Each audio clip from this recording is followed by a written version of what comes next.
काय मनासोडाची बळीराजा असा तो विरोधीचा मुलगा, बळीचा नातू तो शंकरांचा भक्त होता. केव्हाही वाटेल त्यावेळेला हजार हात तुला मिळतील, उत्पन्न होती, तू युद्ध करशील वगैरे शंकरांनी वर दिला, कृपा होती त्याची. त्याला अहंकार उत्पन्न झाला. कुणीतरी माझ्या बरोबर युद्ध करणारा योद्धा मिळाला पाहिजे. पुष्कळ शोध केला, कुणी आले नाही. शेवटी शंकरांच्याकडे जाऊया. तुम्ही म्हणाला देवा मला हजार हात दिले, पण माझ्यावर कोणीच युद्धावर उभं राहत नाही. तेव्हा तुम्ही तेवढे योग्य दिसता मला, तुम्ही माझ्याबरोबर युद्ध करू शकाल. म्हणजे आपल्या उपास्य देवालाच युद्धाला आव्हान देतोय तो. भेटेल म्हणाले, तुला लवकर भेटणार आहे आणि तुझा सगळा मध दूर करील. अशी स्थिती झाली. काय ज्ञानाचा उपयोग काय म्हणाले, वाद विवादा करता ज्ञान नाही आहे. दुसऱ्याला आणखी ज्ञान संपन्न करणं, विद्या विवादाय धनम वदाय शक्ती परेशाम परिपीडनाय खरस्य. दुर्जनाजवळ विद्या असली तर त्या विद्येचा उपयोग वाद विवाद करायचा फक्त दुसरे सगळे तुम्हीच. आणखी मूर्ख आहात, मी जेवढा शहाणा आहे. धन जर असेल दुर्जनाजवळ तर जास्तीत जास्ती अहंकार वाढत जातो. मी मोठा आहे, माझं सगळ्यांनी ऐकलं पाहिजे. आणि शक्ती जर असेल दुर्जनाजवळ तर दुसऱ्याला पीडा देण्याकरता त्याचा उपयोग असतो. पण हेच तीन गुण आहे, वापरण्याची बुद्धी कशी आहे त्यावरून हे दोष ठरलेले आहे. आणि साधो हो की समेत ज्ञानाय गानाय चरक्षण. साधू पुरुष आहे, त्याला जर विद्या ज्ञान त्याच्याजवळ असेल तर तो दुसऱ्याला ज्ञानी करून सोडतो, वादविवाद करत नाही, उपयोगाने आणि दुसऱ्यालाही अज्ञान दूर करण्याचा आणि त्याला ज्ञानी करण्याचा तो प्रयत्न. धन जर असेल साधू जवळ तर दानाय, ते देण्याकरता धन आहे, भोगाकरता नाही आहे, मनाकरता नाही आहे. दिलेला ईश्वराने त्याचा उपयोग सर्वांना झाला पाहिजे. आणि शक्ती जर असेल तर रक्षण आहे, सर्वांचं रक्षण करण्याकरता शक्तीचा उपयोग साधू पुरुष करीत असतो. खरं मात्र पीडा आहे, पीडेकरता उपयोग आहे. तशी याला विद्या मिळाली पण बुद्धी मिळाली नाही. विद्या मिळाली आणि बुद्धी मिळाली आहे. सद्गुरूंच्या पासून, गुरु महाराजांच्या पासून पुष्कळ अभ्यास करणारे लोक असतात, पण प्रत्येकाची बुद्धी मात्र तशी सुधारत नाही आहे. ते ज्ञान फक्त शाब्दिक राहत आहे. शब्दानेच आपलं सामर्थ्य, आपलं काय ज्ञान हे ते व्यक्त करत आहे आणि दुसऱ्यांना अज्ञानी ठरत आहे. हे दोन ब्राह्मण त्या राजाला म्हणाले, काय म्हणाले, शिकून काही उपयोग नाही. किंवा तुमच्या राज्यामध्ये आम्ही सर्व ठिकाणी फिरून येतो. त्यांनी काही चर्चा वादविवाद केला तर करू म्हणाले, आम्ही त्यांचा पराजय करू, नाही तर जयपत्र लिहून घेऊ आम्ही. तुम्ही अजिंक्य आहात, तुमचा विजय झाला असं त्यांची सही घेऊन आणि लिहून आणू म्हणाले. राजाला तेच पाहिजे होतं. तुम्ही सगळे आणखी वैदिक धर्माचे लोक असे तुम्हीच आहात. तुमच्या ह्याच्यामध्ये सुद्धा एक वाक्य नाही, तुमच्यामध्ये सुद्धा भांडण आहे. तुमचा धर्म तरी काय आहे हे त्याला दाखवायचं आहे. हे काही याला कळत नाही आहे. सगळी त्यांची तयारी करून गेली. आणखी नोकर साखर बरोबर दिलेल्या आहेत, पालख्या गेलेल्या आहेत, पालख्यात बसून हे निघालेले आहे. आणखी प्रत्येक गावामध्ये जाऊ अनेकानी व्यक्ती कोण आहे इथं द्वार बोलवा द्या. कशाला ते खरे ज्ञानी लोक कशाला यांच्या पुढे येत आहेत, अगोदरच आपण लिहून द्या. आमच्यापेक्षा तुम्ही श्रेष्ठ आहात, आम्हाला ज्ञान नाही असं लिहून द्या. असं सर्वांचा अपमान करायचा आहे. अहंकाराचं हे कार्य चाललेलं आहे. संपूर्ण विश्व अहंकाराने चालू आहे म्हणतात. ते अहंकार तत्व फार मोठा आहे. समष्टी अहंकार, व्यष्टी अहंकार. तेव्हा असे फिरत असताना पुष्कळ गावं हिंडले होते. विद्वान मंडळी ही त्यावेळेला होती नाही असं नाही, पण कोण यांच्या वाटेला जाणं, काय करायचं, काय यांचा पराजय केला काय आणि काय उपयोग आहे का? बुद्धिमान माणसं ही आग्रही वृत्ती पाहून बाजूला होता का? काही नको वाटत. यांच्या ज्ञानाचा, यांच्या बुद्धीला जिथं काही किंमत नाही आहे तिथं कशाला जातील ते? अजिंक्य वस्त्र लिहून द्या, घ्या माझे, जावा एकदा आमच्या गावातून. पण असं सर्व विप्रांची, सगळ्या ज्ञानी पुरुषांचा अपमान यांनी केलेला आहे. आम्ही मोठे आहो. फिरता फिरता त्रिविक्रम मारुतींची कीर्ती यांच्या कानावर आलेली आहे.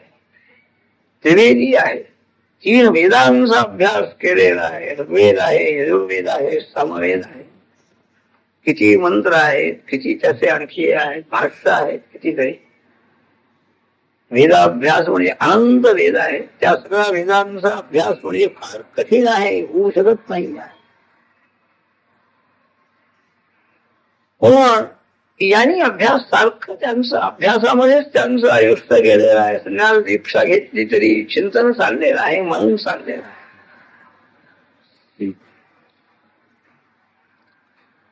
त्रिविक्रम मारुती मोठी गावामध्ये राहत आहेत आणि ते मोठे वेदशास्त्राचा अभ्यास करणारे मोठे पंडित आहेत, संन्यासी आहेत. हे ऐकलं याने आणि आले. त्रिविक्रम मारुतीला ज्यांनी आणखी सांगितलं की असे असे आम्ही राजाच्या आज्ञेनं आणि सर्व ठिकाणी फिरतो. तुम्ही ज्ञानी असाल तर आमच्या बरोबर वादविवाद करा, तयारी आहे आमची. काय तुम्हाला ज्ञान आहे बघूया म्हणाले.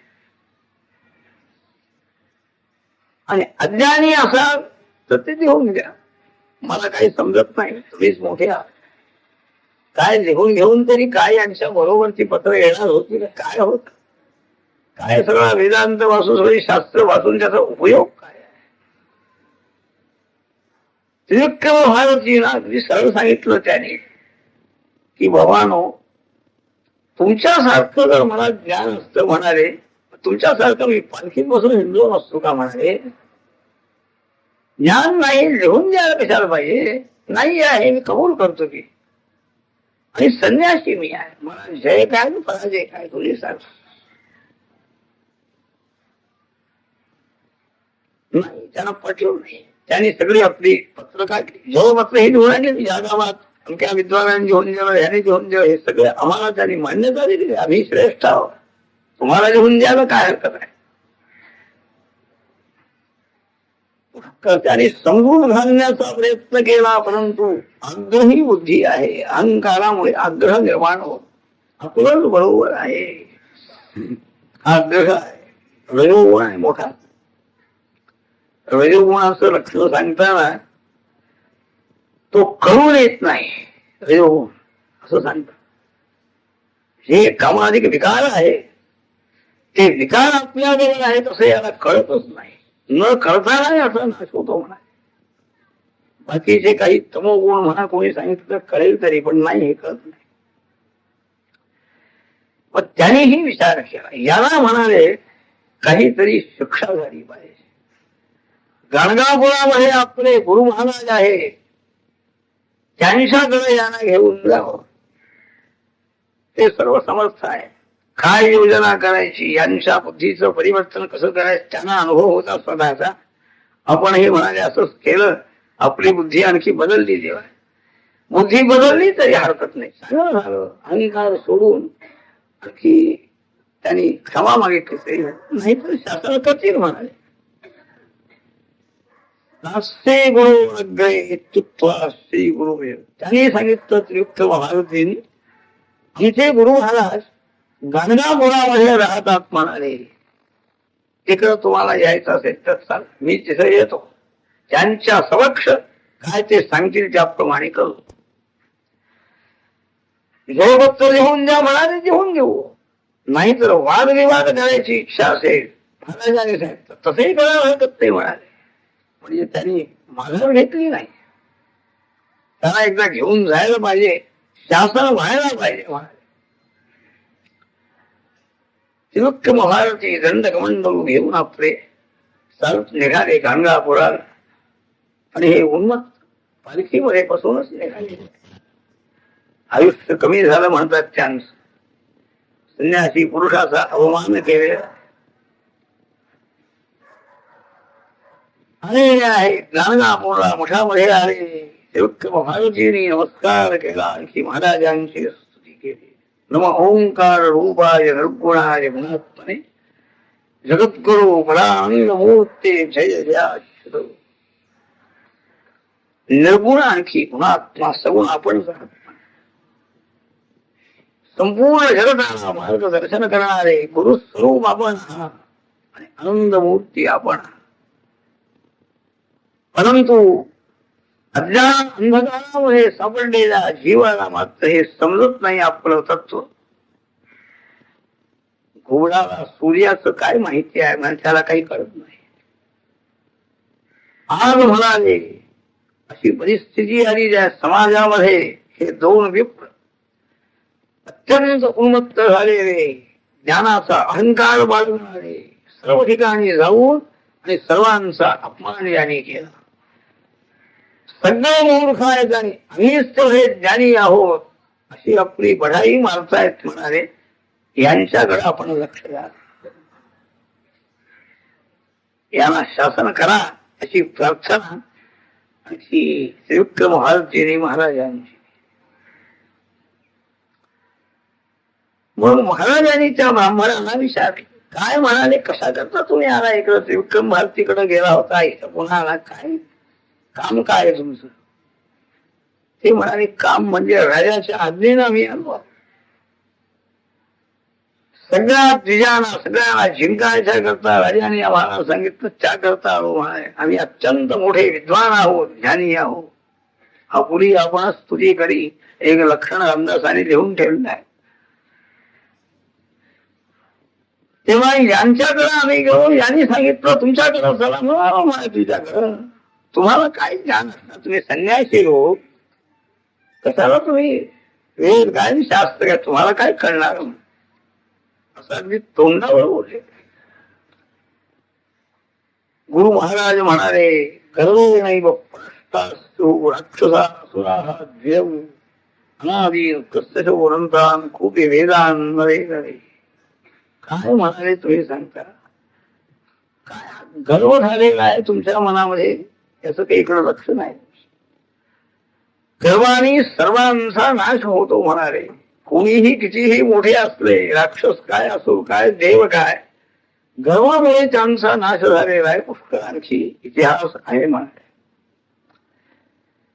आणि आम्ही ज्ञानी आहोत तुम्ही म्हणता, काय वेद किती आहेत म्हणाले. एकमेव तद्वयुक्ता अर्धयुक्तम ऋग्वेदम ऋषयो विदुः. ऋग्वेदाच्या 21 शाखा आहे. यजुः 100, 101 शाखा यजुर्वेदाच्या आहे. आणि सहस्राध्वा सामवेदा, सामवेदाच्या सहस्र शाखा आहेत म्हणाले. त्या इतक्या शाखांचं ज्ञान नवाथर्वणम, अथर्वण वेदाच्या 9 शाखा, एक एक संहिता, त्याच्या पुन्हा निरनिराळ्या शाखा, प्रत्येक शाखांची संहिता, प्रत्येक शाखांचा ब्राह्मण ग्रंथ, उपनिषद ग्रंथ, हे कितीतरी आहे म्हणाले. अनंत वाङ्मय आहे.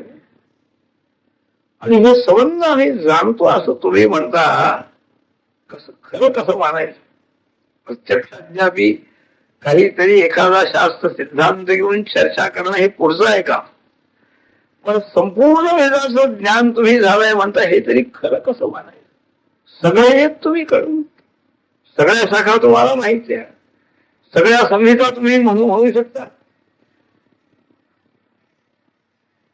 आजपर्यंत म्हणाले कोणीही अशा प्रकारचा एक भारद्वाज ऋषींचं उदाहरण त्याने सांगितलंय. भारद्वाजांना इच्छा उत्पन्न झाली, तपश्चर्या ते करू लागले, आणखी ब्रह्मचर्य आश्रमामध्ये राहून सर्व वेदाचा अभ्यास करायचो त्याने ठरले. ब्रह्मदेव प्रसन्न झाले, त्यांची इच्छा कळली त्यांना. त्यांनी पहा म्हणाले पाठीमागून वेदराशी तेजस्वी संबंध तेजमय डोंगरासारखं ते दिसलं त्यांना. मग 3 मुष्टी ज्यांनी दिल्या म्हणतात, एवढ्याचाच अभ्यास ते करताय, अजून संपलं नाही म्हणा. पहिलदशी, वैशंपायनदशी, जैमिनी आणि सुमंतू या 4 शिष्यांना वेदव्यासाने 4ही वेदांचा उपदेश केलेला आहे. ऋग्वेदाचेही पुन्हा प्रत्येक वेदाचे उपवेद वेगळे आहे. ऋग्वेदाचा उपवेद आयुर्वेद म्हणून आहे. संपूर्ण शरीर शास्त्र त्याच्यामध्ये सगळेही शरीर विचार केले. त्यानंतर यजुर्वेद ह्या सगळ्या देवता आहे. नुसते वेद म्हणजे वाङ्मय रूप असं नाही, प्रत्येक वेदाचे देवता, त्यांची स्वरूप, त्यांचं ज्ञान हे सगळं सांगितलं. यजुर्वेदाचा उपवेद म्हणजे धनुर्वेद आहे म्हणाले. किती असंख्य त्याच्यामध्ये आणखी ज्ञान भरलेलं आहे. युद्ध करायच्या वेळेला व्यूह रचना कशी करायची, शत्रू आहात प्रवेश कसा करू द्यायचा नाही, त्याचप्रमाणे जवळ शत्रू आल्यानंतर कोणते मान मारायचे, लांब असताना कोणते मान मारायचे, आणखी वेगळी असते. सगळं ज्ञान हे बुद्धीमध्ये ठेवणारे अशा प्रकारचे क्षत्रिय वगैरे कसे असतील म्हणाले. हे सगळं तुम्हाला माहिती आहे म्हणता तुम्ही. सामवेद जो आहे याचा उपवेद म्हणजे गांधर्व वेद आहे. संपूर्ण आणखी गायनशास्त्र त्याच्यामध्ये आलेलं आहे. आणखी अथर्वण वेदाचा उपवेद म्हणजे ही अस्त्रविद्या म्हणून त्यांनी सांगितलं. तंत्रविद्या आहे. धनुर्वेदामध्ये अस्त्रविद्या येते म्हणून अस्त्र याचा अर्थ त्यांनी तंत्र वगैरे आहे. हे वेगळी वेगळी जी तंत्र आहे त्या शिल्पशास्त्र ज्याला म्हणतात, ही सगळी शिल्पशास्त्र वगैरे हे त्याच्यामध्ये आलेले आहे. असे वेद आणि उपवेद म्हणून व्यक्तीची उन्नती, समाजाची उन्नती, सर्वांच्या उन्नती करता आणखी हा सगळा विचार या वाङ्मयामध्ये केलेला आहे म्हणाले. ते वाङ्मय अनंत आहे की संपूर्ण एक वेदाचा अभ्यास सुद्धा एकाला करता येणं शक्य नाही. एकेका शिष्याने एकेकाचा वेदाचा अभ्यास केला म्हणा. बुद्धी कमी झाली, ते बुद्धीचं सामर्थ्य कमी झाल्यामुळे संपूर्ण वेदाचा अभ्यास कसं शक्य आहे. पूर्वीचे सगळी ही ऋषी मंडळी मेधाशक्ती वाढवण्याकरता सुद्धा उपयोग आपल्या ह्याच्यामध्ये काही शास्त्रकारांनी प्रयोग सांगितलेले आहेत. अमुक मंत्राचं जप करणं, अमुक मंत्राचं हवन करणं म्हणजे मेधा धारणा शक्ती ही वाढती आहे. ती बुद्धीची धारणा शक्ती असल्याशिवाय पुष्कळ वेद ऐकले वाचले तरी ते राहू शकतील कसे मनामध्ये.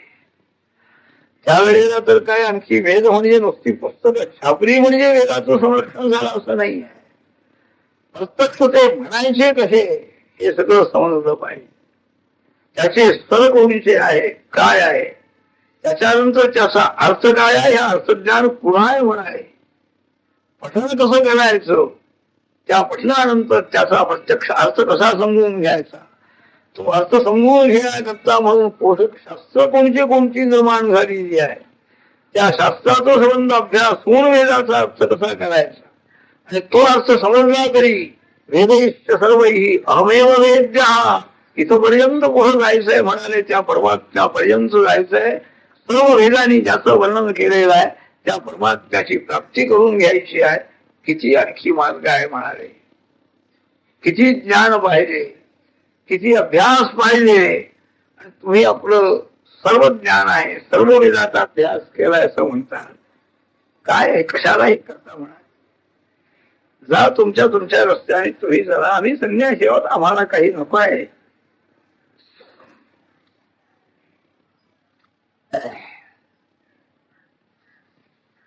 सगळं समजून सांगितलं महाराज. पण ते सगळेही दोघेही ब्राह्मण, त्यांचा विनाश झाले, विपरीत बुद्धी झाली त्यांना. आणि आजपर्यंत आतापर्यंत सगळ्या ब्राह्मणांचा द्वेष केला. यांनी जे असतील ते बिचारे ज्ञान मिळवलेले आपल्या शक्तीप्रमाणे शिकवत आहेत, सगळ्यांना मार्गदर्शन, पण सगळ्यांना मूर्ख ठरले. म्हणजे त्याच्या गावामध्ये त्यांच्याबद्दल सर्वांच्या मनामध्ये अगदी बुद्धिभेद केला सर्वांचा, स्वतःचा आणखी ज्ञानाचा अहंकार. पण हे सगळा उपदेश महाराजांनी त्यांना केला. अनंत आहे ज्ञान, पूर्ण ज्ञान होणं शक्य नाही म्हणा. तरी सुद्धा आणखी त्यांनी उत्तर दिलेलं आहे. नैतावत श्रोतुमाप्त उत्साह विवादन कुरुचे नवा तच्छक्य जयपत्तन्नौ युवाख्यान धीयजामिजी. ते म्हणाले, हे ऐकायला आम्ही आलो नाही म्हणे. वेद अनंत आहे, कोणाला ज्ञान झालं नाही, गर्वाने अमुक होते, हे आम्हाला सगळं माहिती आहे. सगळं माहिती आहे, अहंकाराने म्हणतात. आम्हाला सगळं माहिती आहे. प्रत्यक्ष चर्चा सुरू झाल्यानंतर किती टिकावं लागतं कोणाला ठाऊक, पण अगोदर ज्यानेच बोलून त्याने गाल करायचं. आम्हाला हे सगळं माहिती आहे, हे काही नवीन नाही आम्हाला, तुम्ही काही बोलू नका. तो एखादा खंबीर असला तर सांगतो, काय माहिती आहे सांगा, मग सुरुवात होती चर्चेला. तर आम्हाला हे ऐकण्याकरता आम्ही आलो नाही. तुम्हाला शक्ती असेल तर वादविवाद करा, कोणताही विषय काढा, त्यावेळी आम्ही चर्चा करायला तयार नाही. तर तुम्ही दोघांनी आम्हाला जयपत्र लिहून द्या, तुमच्या दोघांच्या सह्या करून आम्हाला आणखी आम्ही अजिंक्य आहोत म्हणून लिहून द्या. आता इथं काय इरादच नाही. आता सममार्गाने सगळा प्रयत्न झालेला आहे. आता दंड केल्याशिवाय काय करणार. त्यांची प्रकृतीच तशी आहे ना, असुरी प्रकृती. ज्ञानाचा काहीही उपयोग नाही. म्हणून महाराजांनी आणखी ठरवलं, म्हणाले काय हरकत नाही, वादविवाद करायचा. एक बाहेरून मनुष्य रस्त्याने चाललेला होता, एक अंत्य त्याला बोलला. म्हणाले, तो आलेला आहे गावातला होता, नमस्कार करून उभा राहिलेला आहे. शिष्याच्या हातात आपला दंड दिला. आणखी रेषा 7 रेषा त्याच्या काढायला सांगितल्या. एक एक रेषा ओलांडून आत ये म्हणून त्याला सांगितले. पहिली रेषा तो ओलांडून आला म्हणे, त्याची बुद्धी पाठीमागं नेत आहे. पूर्वी त्याचं ज्ञान विकास त्याने करून घेतला होता आणि तो ज्ञानाचा ऱ्हास होत गेलेला आहे. आता या जन्मात तो आलेला आहे. त्याच्या पूर्व जन्माच्या ज्ञानाचा विकास चाललेला आहे भगवंतांच्या संकल्पाने. पहिल्या रेषेच्या आत आल्याबरोबर मी बुरुड आहे म्हणाला, विण्याचं काम करणार. त्या जन्मात त्याला स्मरण झालं. दुसऱ्या रेषेचं उल्लंघन करून आल्यानंतर मी भिल्ल जातीचा आहे म्हणाला. दुसऱ्या रेषेचं उल्लंघन करून आलेला आहे. नदी तीरावर राहणारा मी नक्की शेतकरी आहे, रांगे. चौथ्या रेषेचं उल्लंघन करून आलेलं असताना मी मोठा जमीनदार आहे, शेतकरी आहे असं त्यांनी सांगितलं. पंचमी सोमदत्ताख्या वेशोस्मी त्रितंत्रा. 5व्या रेषेचं उल्लंघन केल्याबरोबर 5व्या जन्मात तो त्याला स्मरण झालं, सोमदत्त नावाचा मी उत्तम वैश्य व्यापारी आहे. 6व्या रेषेचं उल्लंघन करून आल्याबरोबर 6व्या जन्मात गोवर्धन नावाचा मी एक क्षत्रिय होतो, मोठा पराक्रमी मी आहे म्हणाला. आणि 7व्या रेषेचं उल्लंघन करून आल्याबरोबर मी उत्तम वेदशास्त्र, मला सगळं ज्ञान आहे, मी उत्तम ब्राह्मण आहे. त्याला या जन्मातून याच्या पूर्वीच्या 7व्या जन्मापर्यंत त्याची बुद्धी ही तिथपर्यंत नेली नाही. शरीर हेच आहे, पण ती बुद्धी मात्र तितक्या जन्मापर्यंत गेलेली आहे. सगळ्या 7ही जन्माचं त्याला स्मरण झालेलं आहे. आणि 7व्या जन्मात मी ब्राह्मण आहे, सर्व मला ज्ञान आहे. त्याच्या अंगावरती भस्म अभिमंत्रण करून टाकलं महाराजांनी आणि सांगितलं, छेद वेदज्ञोसी विप्रोद्रात विवादेन पराजही. हे 2 ब्राह्मण म्हणाले, वादविवाद करण्याकरता आलेले आहेत. यमराजाच्या आज्ञेनं तुला ज्ञान आहे ना वेदशास्त्राचं, कर म्हणाले यांच्याबरोबर वादविवाद आणि यांचा पराजय कर. आता उत्तम तो वेदशास्त्राचं ज्ञान संस्कृत बोलतो आहे, बोलायला लागला, सगळे शास्त्राचे सिद्धांत सांगायला लागला आणि त्यांच्या मनामध्ये आणखी भीती उत्पन्न झाली. थरथर थरथर कापायला लागले ते ब्राह्मण. कारण या गावात राहणारा हा मनुष्य नुसत्या रेषा ओलांडून आला काय, एकदम वेदशास्त्रज्ञ मी आहे, विप्र आहे म्हणतो आहे. हे शास्त्रज्ञ ते होते, त्यांच्या लक्षात सगळं आलं, परंतु प्रत्यक्ष प्रयोग करून दाखवणारे ही शक्ती या ठिकाणी आहे. ही शक्तीची जाणीव झाल्याबरोबर त्यांचा अहंकार गेला नाही. 7व्या जन्माचं स्मरण करून देतायत हे महाराज. असतील प्रयोगशास्त्रामध्ये असतील, त्याचं ज्ञानही त्यांना असेल, नाही असं नाही. सर्व शास्त्र वाचलेली आहे, प्रत्येक प्रयोगाचं ज्ञान नाही असं, पण ते प्रयोग यशस्वी करणारा महात्मा पाहिजे ना. प्रयोग वाचणं देणारा, सांगणं देणारा, प्रत्यक्ष करून दाखवणं. तो पण अगदी वाटेल तसं अख्खी संस्कृत बोलायला लागलेला आहे. संपूर्ण वेद काय, ऋग्वेद काय, यजुर्वेद काय, सामवेद काय, हे घाबरले सगळे. व्यस्त चुकलो म्हणाले आम्ही. महाराज क्षमा करा, शरण आलेला आहे. ब्रह्मद्र स्वाभिष्ट दुष्ट संगती झाली आम्हाला आणि त्यामुळे आणखी या भ्रमात आम्ही पडलो. आमचा उद्धार करा. नाही, महाराज म्हणाले नाही म्हणा. त्या यवनाच्या जवळ जाऊन तुम्ही वेद पठण केलं म्हणाले. सर्व ब्राह्मणांचा, विद्वानांचा धिक्कार केला, त्यांचा अपमान केला तुम्ही. हे कर्म याच जन्मात तुम्हाला भोगायला पाहिजे. कर्म परिपाक हा पुष्कळ काळाने होतो. कर्माचं फल लगेच मिळतं असं नाही, पण अत्युत्कटे पाप पुण्यही हेैव फलमश्नुते हे सांगितलेलं आहे. जर तसं भयंकर कर्म असेल तर विचार नाही, लगेच आणखी त्याचा निर्णय आहे.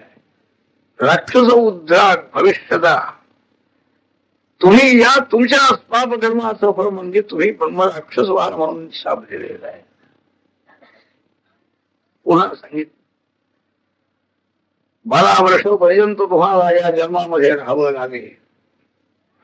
एक ब्राह्मण काही वेदमंत्र तुम्हाला, त्याला, त्या ब्राह्मणाला त्या वेदमंत्राचा उपदेश तुम्ही करा, ऐकायला त्याला मिळेल आणि मग तुम्ही त्या जन्मातून मुक्त व्हा. 12 वर्षाची शिक्षा दिली आणि ब्रह्मराक्षस शिक्षा. हे ज्ञान सगळं गेलं त्यांचं. त्याला सगळं ज्ञान मिळवून गेलं आणि त्याच्याकडूनच आमचा पराजय केलेला. गेले बिचारे, काय करणार. नदी तीरावर जाता जाता एकदम हृदयामध्ये आणखी वेदना सुरू झाली. लगेच त्यांचं प्रणोत्क्रम झालेला आहे. आणखी सद्गुरूंच्या सांगण्याप्रमाणे ते ब्रह्मराक्षस म्हणून झालेले आहे जन्माला. 12 वर्षानंतर एक ब्राह्मण वेदाभ्यास करणारा, त्याला काही मंत्र स्मरण झालं नाही, ते त्याला याने सांगितलं म्हणून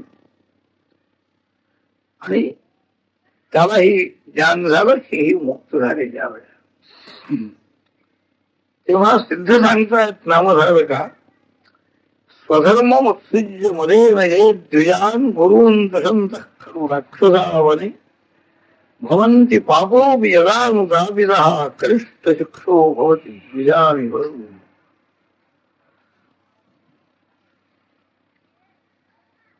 स्वधर्म त्याग ज्यांनी केला, ज्ञान मिळालं, पण ज्ञान मिळाल्यानंतर स्वधर्माचं आचरण करायला पाहिजे. आचरण करणं हे ज्ञानाचं पुढचं फळ आहे ना. संपूर्ण मंत्राचं ज्ञान, त्यानंतर अर्थाचं ज्ञान आणि त्या ज्ञानानंतर कर्मानुष्ठान, अनुष्ठानाला महत्व आहे.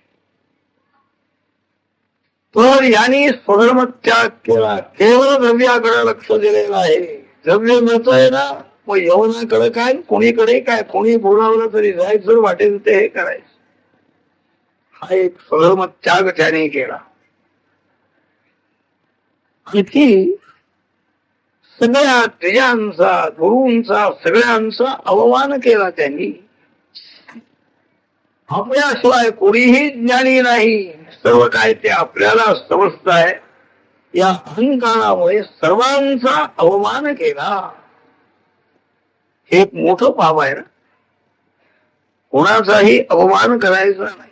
कोणाही जीवाचा नगरो मत्सर वर्म सर्वेश्वर पूजनाचे काय अभ्यास आहे महात्म्यांचा.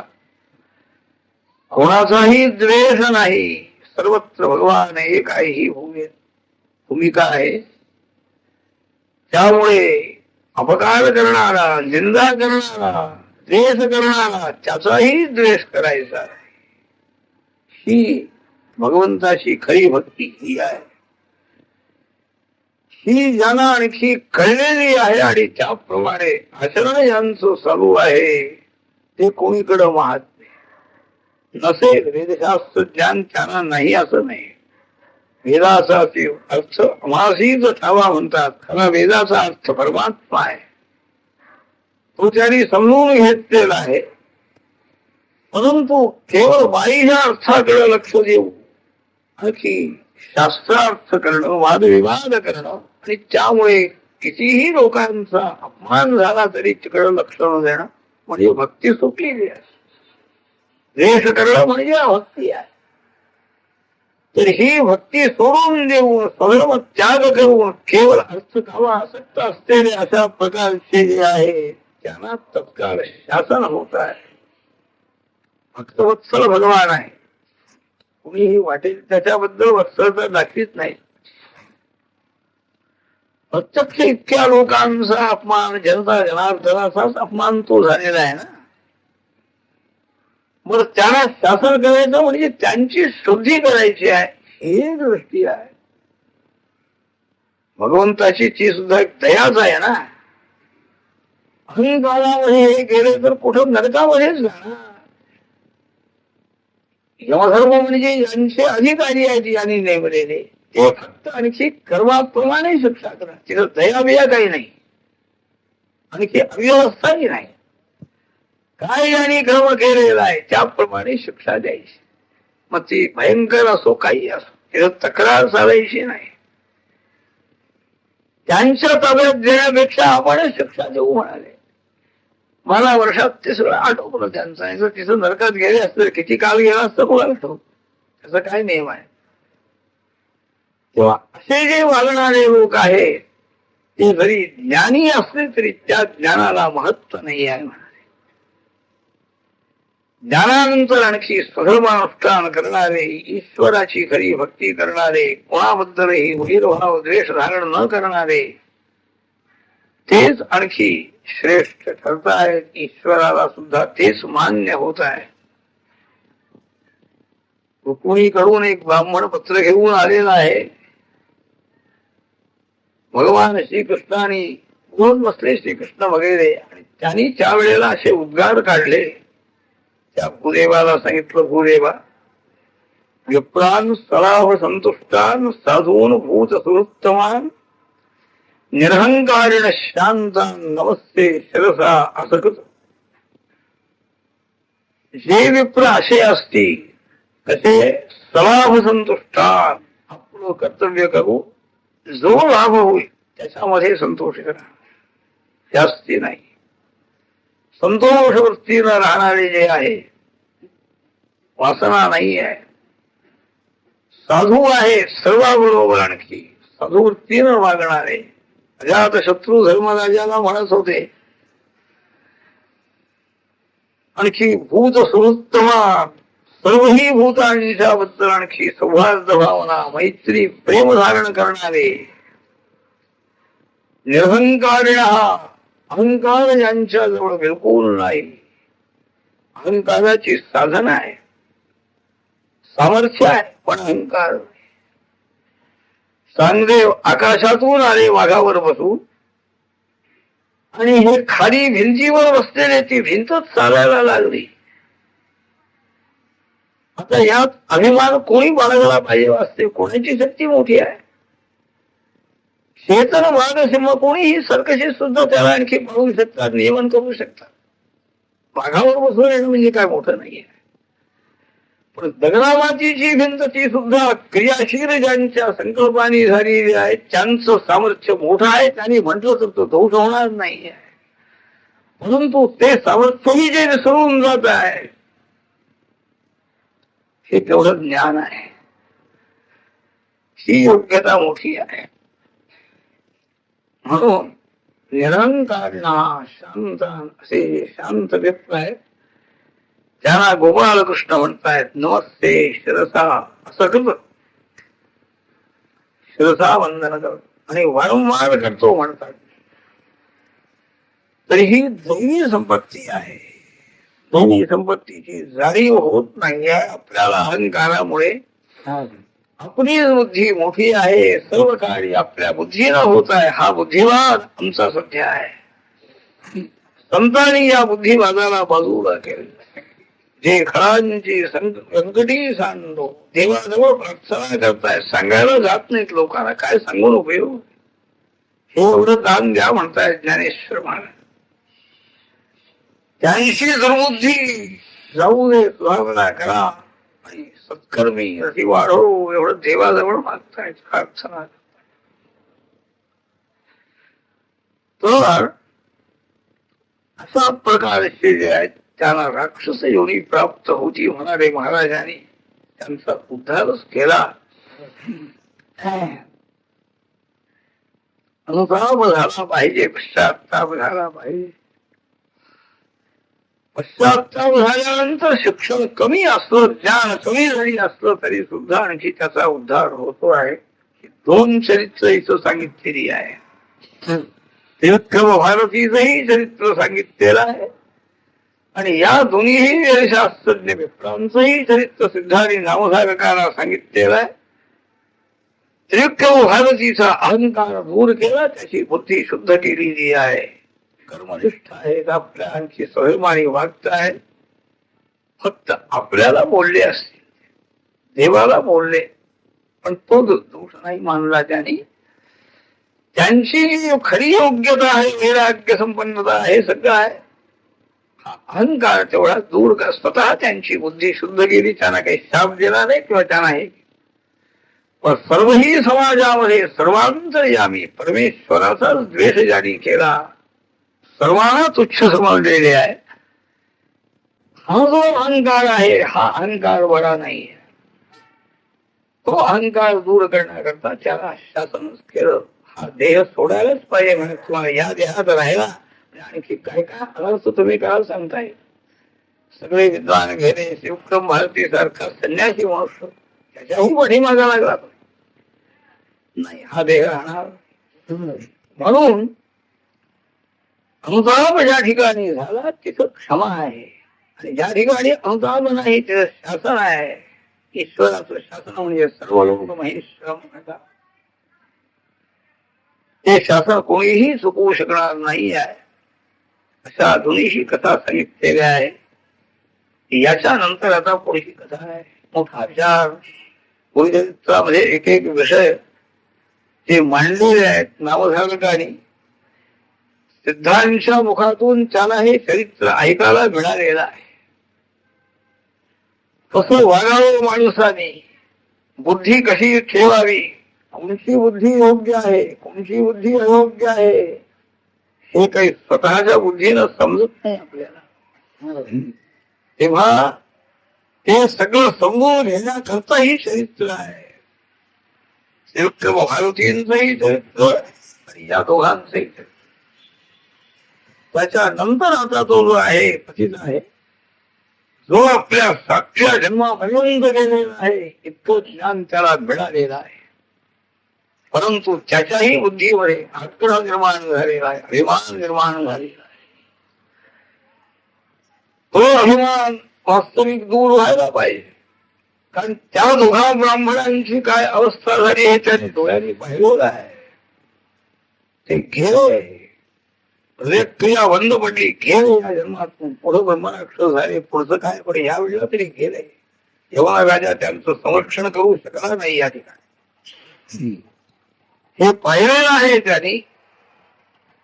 परंतु त्याच्याही मनामध्ये अशा प्रकारचा आहे अहंकार निर्माण झाला. खरं आहे, कारण त्याला ज्ञान मिळालेलं आहे ना.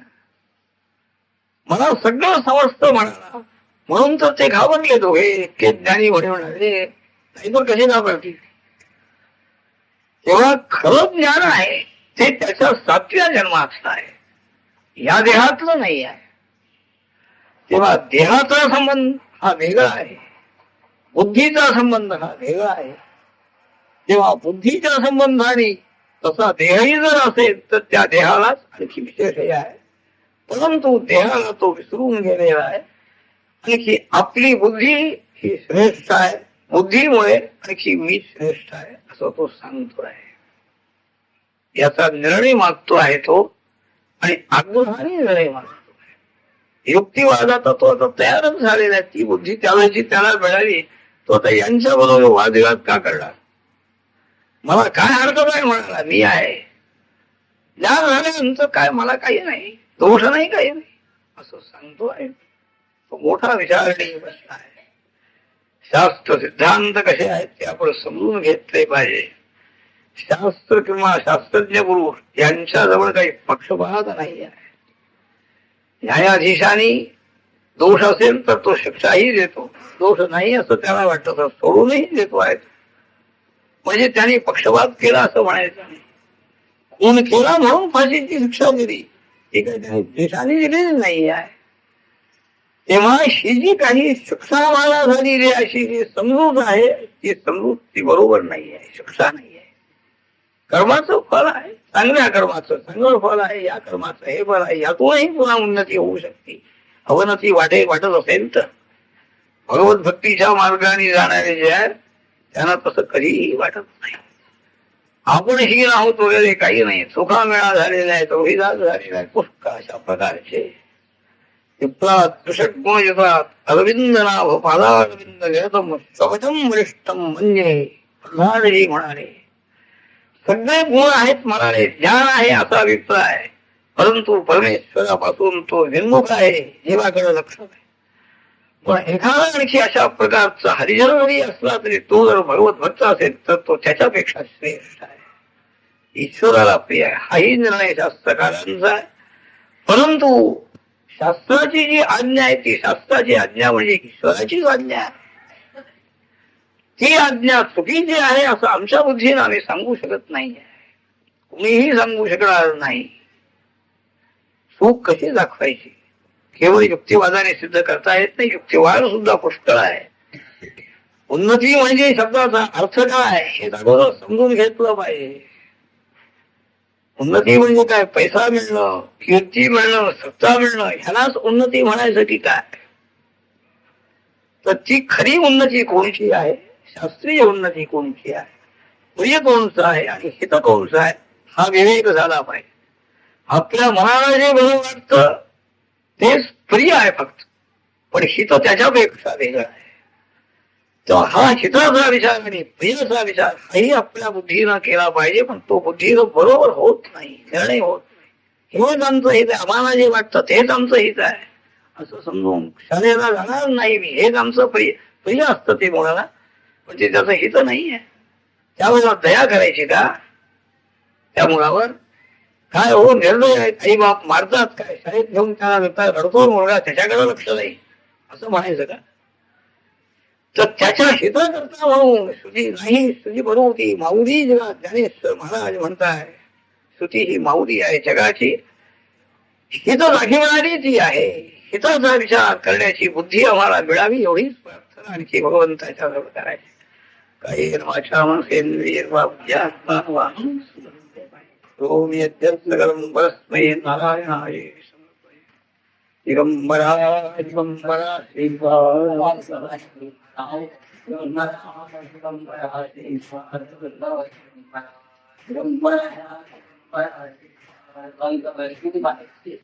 मत प्रिय स्त्रिया अतिसौहार्द्यमुयन् नमस्क्रिया संस्कृतिं सरस्वती भगवान् वेत्ति परावरावतिः मुखं करोति वाचालं पङ्गुं लङ्घयते गिरिं यत्कृपातमहं वन्दे परमानन्दमाधवम् आपदामपहर्तारं व्याचारं सर्वसम्पदाम् श्रीरामं श्रीरामं भूयो भूयो नमामि यत्र यत्र रघुनाथकीर्तनं तत्र तत्र प्रथमस्तकानि वाष्पवाणि परिपूर्णलोचनं मारुतिं राक्षसान्तकम् पुस्तकजपवटहस्ते वटलापयचिह्नजाभुवाहुलते कर्पूरामलदेहे वागीश्वरीचोदयाशं हरे नमः श्रीगणेशाय नमः श्रीकृष्णाय नमः नमः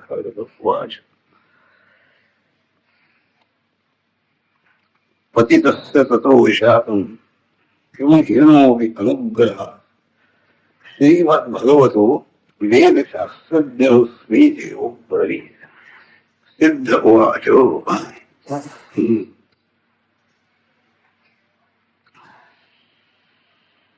प्रसादात् सद्गुणोर्ज्ञानी भूत्वा पतितो हरिं ब्राह्मणस्यापि मे कस्मात् अजपातो भवत्तरे